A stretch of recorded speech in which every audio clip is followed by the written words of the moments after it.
I'm Steve Wilkerson, and I'm with Jim Saunders, Executive Editor of the News Service of Florida.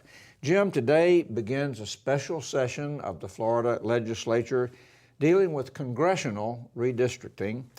How will the legislature proceed, and who will be some people who will be quite nervous and interested in how they redraw these districts? Let's go down through some of the potential winners and losers. Let's start up here in Northwest Florida with Congresswoman Gwen Graham, Democrat.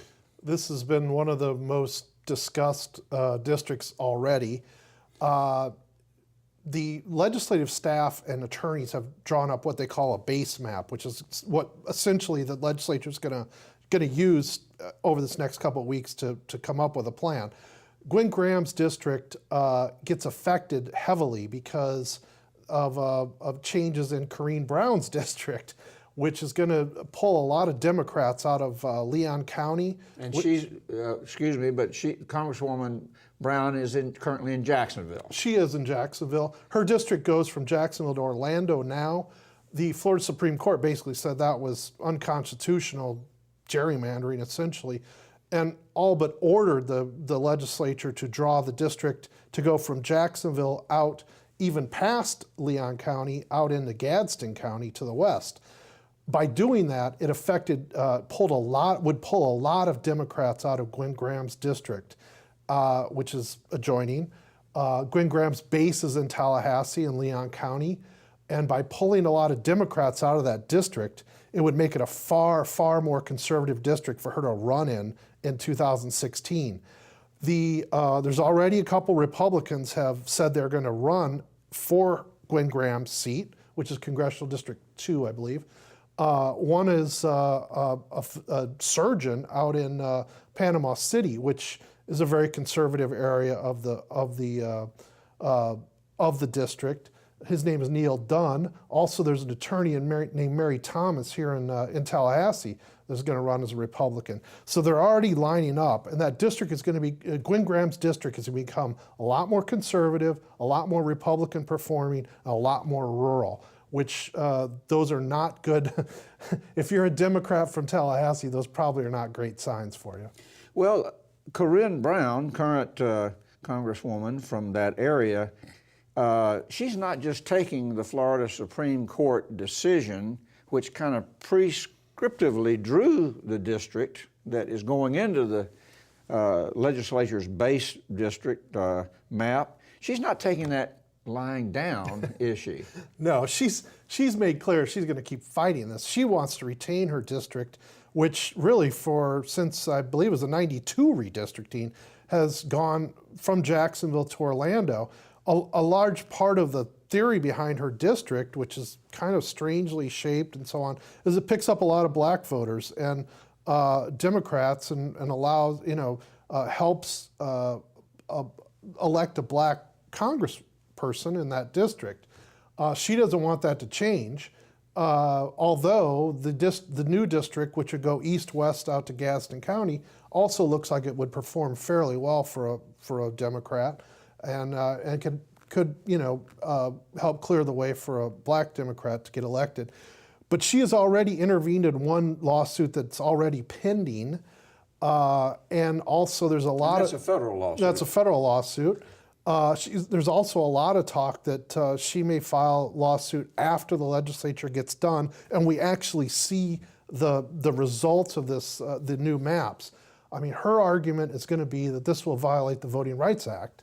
And she has already made clear that she thinks that if they redraw the district in the way the Florida Supreme Court has ordered, that it will violate the Voting Rights Act. So whatever happens with the legislative session over the next 10 days, it may not be the final word on all of this. All right, let's go down to the center of the state, to Orlando. Republican Congressman Dan Webster, he could be affected. Well, part of the thing with the Corrine Brown's district is it goes from Jacksonville to Orlando, touches all sorts of other districts and all sorts of counties, one of which is Orange County and that area of the state. Dan Webster has had a tough race a couple cycles ago in his current district, But under the way this base map is redrawn, his district would become a lot more Democratic, pick up a lot more Democrats in the Orlando area. And that district, as it is being proposed, performed very well for Barack Obama, and which is probably not a good sign for Dan Webster, who's conservative Republican.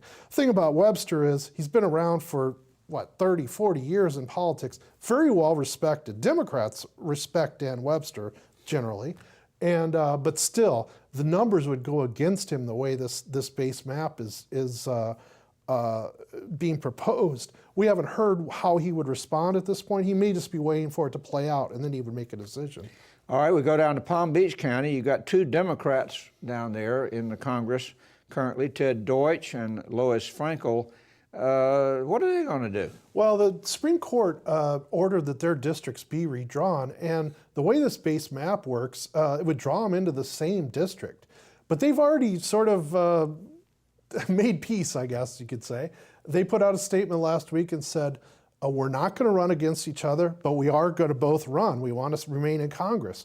So what that's going to mean is when the there's going to be two districts. They're going to be in different shapes, and one will run in one and one will run in the other. I think the thinking is that these are Democratic strongholds, so I don't really, unless some candidate emerges, Democratic candidate that we don't know about, they're probably fairly safe. They're just going to have to move around a little bit in that area. But they've already sort of come to agreement on how they're going to, that they are going to both run. Then you go south of there to the Miami area, Homestead area. You have Congressman Carlos Corbello and Congresswoman Ileana Ross-Layton. They could wind up running in different districts or possibly against each other, but how is that base map affecting them right now? Well, this is one that really hasn't gotten a lot of attention on the state level, but the Supreme Court ordered that their two districts be redrawn. The issue is that when the map was drawn in 2012, it split the city of Homestead between Ileana Ross-Layton's district and what is now Corbello's district. And Homestead has a lot of Democrats, so basically it diluted the Democratic strength by splitting the Democrats into two districts. My understanding is the base map would essentially put that Homestead area into a new Corbello district, which would make it harder for him as a Republican to win. Presumably that would work to Ileana Ross-Layton's advantage. She would be able to run in the other district, which would remain as a Republican-leaning district.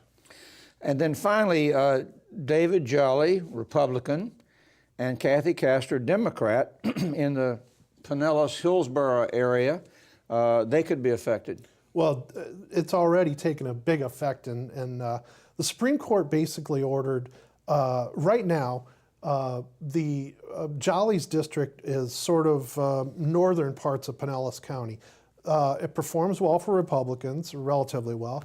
And then they took, in 2012, they took the southern portion of Pinellas County, ran it across the bay into Hillsborough County, and gave that district what is essentially to Kathy Castor, a very strong Democratic district.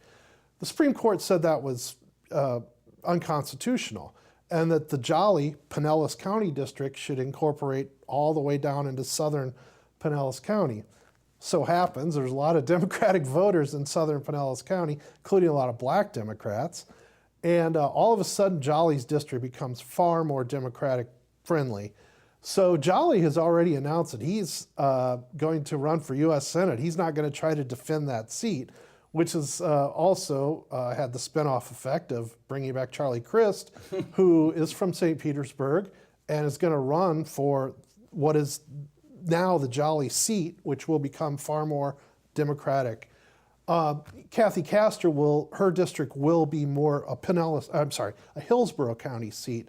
I think the thinking is, though, that it's generally pretty safe for Democrats in that district, so she probably can win re-election.